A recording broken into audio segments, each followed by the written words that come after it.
এই ব্যক্তি করাত বার করে আর প্লেনকে কেটে দেয় আর খুব সহজেই যমরাজের কাছে যেতে থাকে। দুজনেই খুব সিরিয়াস অবস্থায় ছিল, তখনই অ্যাম্বুলেন্স চলে আসে আর অবস্থাকে ভালো করে বুঝে প্লেনকে হসপিটালে নিয়ে যায়। এদিকে এই ব্যক্তি অনেক উপরে উঠে আরো উপরে উঠতে চায়, মানে উপরে টিকিট কাটতে চায়। সোজা নিচে এসে পড়ে, কিন্তু নিচে তার বন্ধু নরম গদি বিছিয়ে রেখেছিল। साले को छोड़ूंगा नहीं। কিছুদিন আগেই দুই বন্ধু তাদের নিজের কাজ করছিল। आज कमाएगा तो कल बैठकर खाएगा।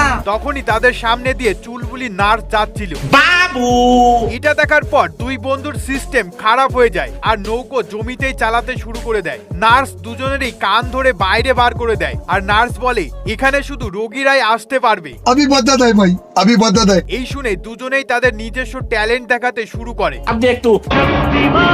तो सुधर जाओ, सुन लो मेरी बात, ठीक है? हो गया सर। আর দুজনেই মরতে চলে যায়।